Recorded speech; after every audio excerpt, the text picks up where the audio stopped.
if you're a coach who is going to be moving from being employed to being self-employed as a coach and you're freaking out, this is the episode of the show for you. I'm going to talk all about the things that you need to think about and consider to make that transition from being in an employed job to being fully self-employed as a coach. Let's dive in. Hi there, welcome to the Wholehearted Business Show. I'm Laura. I help health and life coaches get more clients, grow their businesses and live the best lives while they do it. And today on the show, we're talking all about that transition from being in an employed job, whatever that might look like, to actually becoming fully self-employed as a coach. It's a big transition, it's a scary transition, and I want to talk about some of the things that will make that transition easier and just some tips from my own experience, from some of my clients' experiences as well, things to think about that is going to make that jump, because it feels like a jump, a lot easier. So let's dive into this one, because this is a really, really juicy one, and this came up with some of my clients in Wholehearted Business. I'll talk a little bit about what this looked like for me in my business, and this happened for me in 2014, so about kind of between 2012 and 2014, so obviously quite a few years ago. I qualified as a coach in 2012, and I'd already been blogging for a few years, so I was already doing blogging, and to be fair, blogging back then, I was working with brands. It was kind of a little bit like early influencing that I was doing back in the day. And I qualified as a coach. The job that I was working in at the time was a fixed contract job working at a charity, a third sector organisation, obviously in the UK. And it was a fixed term contract. So I knew that at some point the funding for that job would not be there, and it was very much looking like over the next few years that organisation was going to have to either seriously change or would just not exist. As it happens, that organisation no longer exists. The council stopped funding it completely, so on. There was a whole shift and change in that organisation. I really enjoyed working there, but I knew it wasn't what I ultimately wanted to be doing with my life. And I knew that, as soon as I heard that coaching was a thing that you could do, I was like, this sounds amazing. This is absolutely what I want to do. And luckily, I was quite lucky in my situation because I was able to gradually reduce my hours that I was working in that down. And basically between, it must have been roughly about 2012 to 2014 when I had my son. So I found out I was pregnant, had my little boy in 2014. And I think by the time I had him, I had already stopped working. I think I was completely self-employed or basically employed in my limited company. I set up my limited company on my 30th birthday, or I think it was the day before my 30th birthday. I set up my limited company, and I'm pretty sure, thinking back, I was fully self-employed before I had my son. And so I had my little boy and I was fully self-employed, and there was a whole thing that happened around there. At some point I will have to share a bit more detail about it, but basically my son was born 5 weeks prematurely. He was also born with a serious life-threatening heart defect that required open heart surgery when he was 8 weeks old. The first kind of couple of months of his life were hell, in all honesty, and I went through a lot, but I was still having to show up for my business. And I was also contracted to write a recipe book. So Grains as Mains was the recipe book, and I had not expected my child to come 5 weeks early, and therefore I had to finish that off. So it was just a hellish period of time. But anyway, I'm digressing now. So that was my transition. I was able to go from full-time employment to part-time employment, and then finally to being employed completely, self-employed, although through my own limited company. And that was what my journey looked like. And there were certain points, and I do remember the point at which I was kind of completely no longer working for the charity, that was really, really scary. And I had other kind of things going on at the time. So it wasn't just pure coaching, online coaching. I was also working through a separate social enterprise. So I set up a social enterprise with a colleague, and we were delivering projects through that were being externally funded. So I had other things going on where there's some income coming in.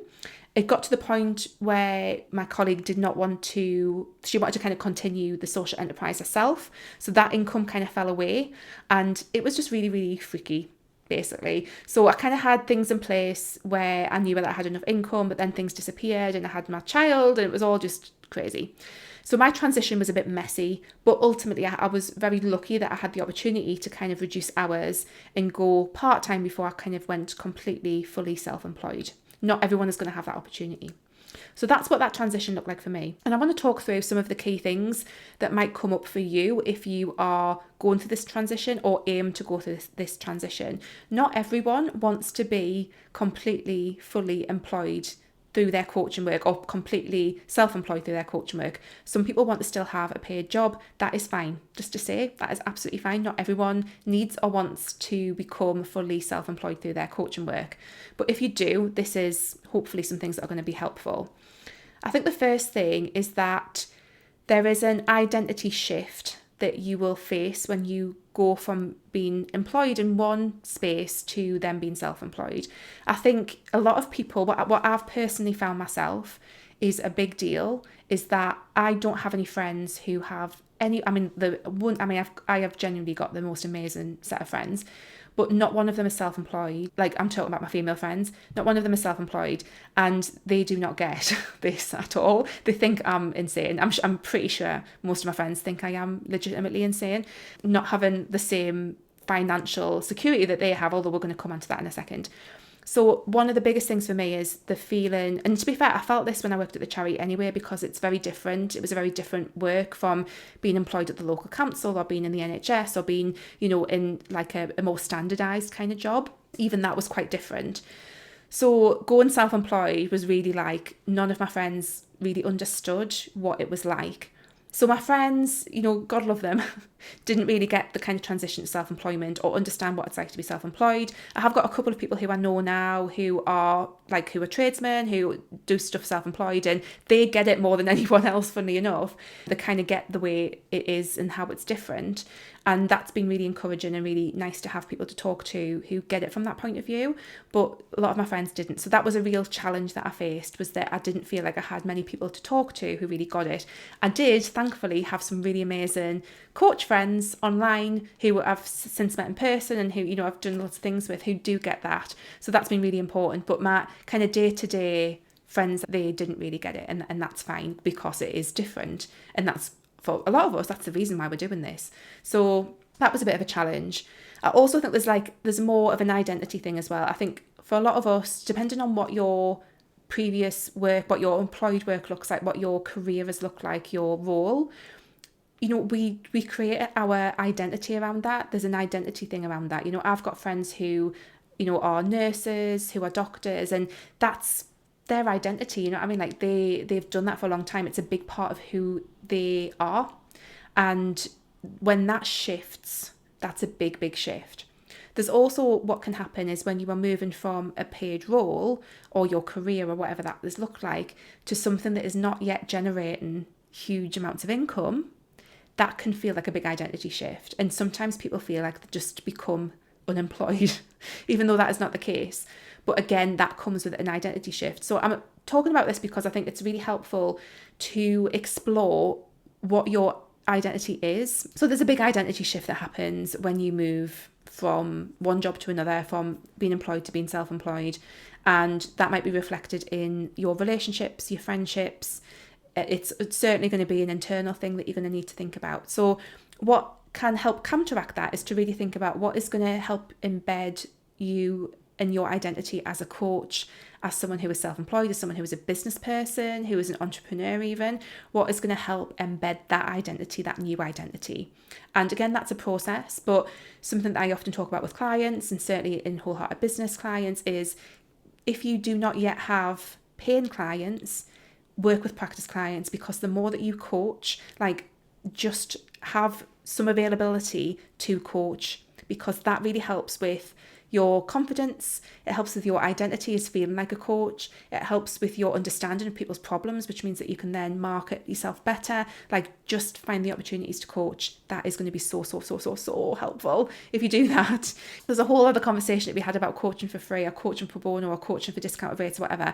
But for me, generally speaking, the benefits of actually just coaching kind of outweigh all of that. So that's something to consider, is the identity shift, the shifts that might happen in your friendships and relationships when you change, the understanding that people might have or might not have, and the identity that comes along with that, and how to embed your new identity as a coach as well. And then you've got the whole topic of transitioning. So like I say, my transition from being in a paid job to being self-employed was that I reduced hours. Not everyone has that opportunity to do so, but you need to think about, what is this transition going to look like for me? For a lot of people, it is more like jumping off a cliff. And there's a whole kind of energetic concept around jumping off cliffs. I've maybe mentioned this before on the show, but I'm in a program called To Be Magnetic, which is really around manifestation. But what I find it particularly helpful for is more of like the mindset and subconscious work. And one of the things that they talk about, one of the concepts that they have in To Be Magnetic, is jumping off cliffs, and basically the energetic kind of shake up that creates. And I think that when you jump off a cliff but are fully resourced to do so, which is another thing that they talk about, it can be one of the most powerful things that you can do in your life. And often when we do make this move from being employed to being self-employed, it feels like you are jumping off a cliff and you're not necessarily sure if you're going to get caught at the end. But I'm going to come on to like how to be resourced enough to do that. So if you can't necessarily transition down by reducing hours and things like that, it's probably going to feel more like you're jumping off a cliff, but that is not necessarily a bad thing. And there's ways that you can make that feel a little bit less scary. So alongside those things, you also are going to be wanting to look at what's going on in your actual coaching business. Now, it might be that you are getting some clients in, you're seeing that it's been successful, that you've reached the maximum capacity that you've got for actually seeing clients. Maybe you just don't have enough time to work on your business and you know that you need to make that jump. I think this happens in two key different ways, I think, for a lot of people, is either they are getting clients and they can kind of see that, but they've reached the maximum in terms of how much they can do and how much the business can grow while they're still working, or they're not getting clients yet, but they're not getting clients because they haven't got enough time to work on the business, and you're in this like really, really tricky position. So you want to identify what that is all looking like, because that's going to have an impact on the next thing, which is your finances, which I think is the biggest issue that people have when they're making this transition, the biggest thing that they want to know that they've got handled when they make this transition. So we've talked about my experiences, we've talked about that identity shift, the changes in your relationships that might happen, the way that you might feel understood or not understood that might happen when you make that shift, and what that might all look and feel like. We've talked a bit about jumping off a cliff and, you know, that might be the case, and that's how it might feel, but that's not necessarily a bad thing. And I want to talk a little bit now about the financial side of things, because that is the biggest implication for most people with going from an employed job where you have a regular paycheck that comes in to working for yourself, which is a completely different kettle of fish. And there's some different ways you can think about this. I've done a whole episode of the show about creating financial safety in your coaching business. Do go and check that out. I will put the link to it so you can go and have a look at that and listen to that or watch that. And there's some really good tips that I share in that. So there's a few different questions you want to ask yourself is, what do I need to be financially safe through this transition? And look for that financial safety within and outside of your business. And what I mean by that is, the way that I look at this is, you've got your business financial system and you've got your personal financial system. And obviously I am not a financial advisor, so please do not take any of this as advice, obviously. But for me, this financial safety in my business looks like cash flow. For me personally, my financial safety personally looks like having emergency funds and savings and stuff in place. So those two financial systems are interlinked, because all of my income comes through the business. There's no other income that comes anywhere else. It's through the business that I pay myself. But the emergency fund that I've got is obviously set out in my personal financial system. And it's really looking at what you need to feel financially safe. And a really simple way to do this is like, what do you need to live on? What's your kind of like livable number? What's your thriving number? You want to be aiming for like your thriving income number. And what is your business looking like now in terms of that transition? And what have you got as your kind of safety net? I wouldn't necessarily be going from an employed job to a self-employed job without knowing that you've got a safety net financially, because I think that is just good common sense. But sometimes we get pushed before we're ready, and that is not there. But you want to be looking in your business to make sure that you've got some cash flow that is going to give you what you need. So I'm always looking at these two things. And ideally, knowing that business is not linear. There's lots of things that you can do to make your business more sustainable, where the income is coming in more linear. I've done a lot of these changes, and my cash flow has been, I need to do a personal update, but my cash flow is completely different to how it was in April, kind of March, April, when I had a bit of a meltdown. Everything is completely been transformed. totally, which is amazing. But always have that kind of financial safety backup, because although, yes, you might have some time to work on your business, like there's so many unknowns. And I think it's a very difficult place to operate from when you are not feeling financially safe. So you need to have your financial safety net, whatever that looks like, whether that's cash flow in your business that you can see mapped out, or whether it's an emergency fund that you've personally got, and you can see how long that is going to last you for. Which comes on to another thing that you might want to look at, which is, and this is what I do, I do get easily anxious about these things because I am the main breadwinner in my family. My income through my business is literally what is keeping us alive, fed, a roof over our heads, all of that kind of stuff. So I can get anxious about this. And what I've done is I have identified certain trigger points when something would need to happen and action would need to be taken. And I've got this written down so that I don't ruminate on it. So I know that if my cash flow got to this point, that would trigger these things to happen. And if it got to the next point, it would trigger me to start looking for a paid job if my business wasn't working, because obviously I can't afford to live with no money. So I've got these kind of like already pre-thought out triggers. So I know what would happen and I know what I would do. And that stops me ruminating. It stops me getting anxious. It means that I know what I would do. And it means that I've already thought this out. That's helpful for me. It might not be helpful for you, but that really, really helps me. So when it comes to taking that jump off a cliff, and like I say in To Be Magnetic, they talk about being resourced to take that jump. And that doesn't mean that it's not going to feel like a jump. It is still going to feel a little bit scary. But ultimately, you need to know that your physical safety is not going to be compromised by taking that jump. And that really comes down to, financially knowing how much you need to be safe.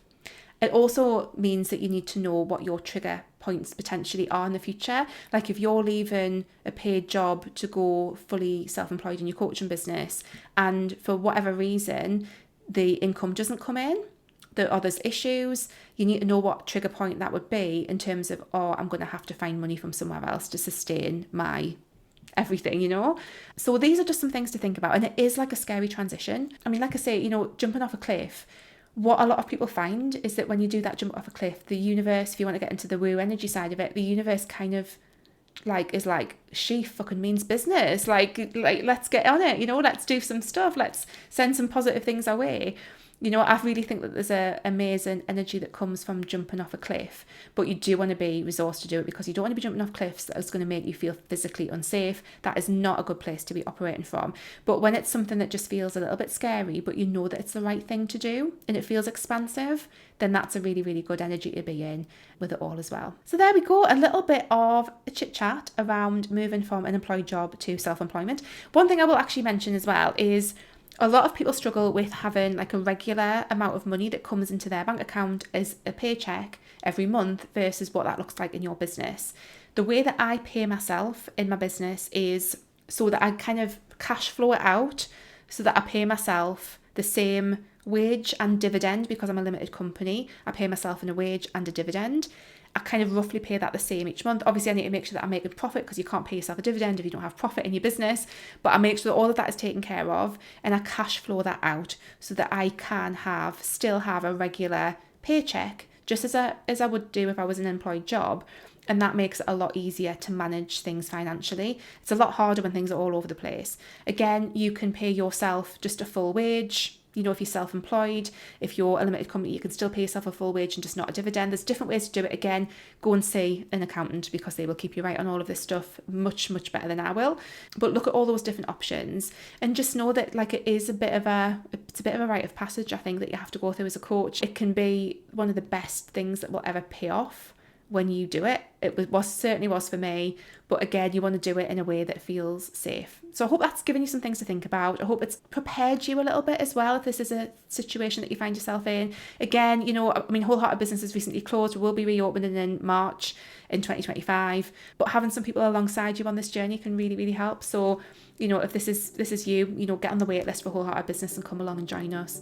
And yeah, I really hope that's been helpful. As always, guys, if this has been useful, let me know. Pop me a DM on Instagram. I'm at WholeheartedlyLaura. Leave me a comment, like and subscribe if you're watching on YouTube.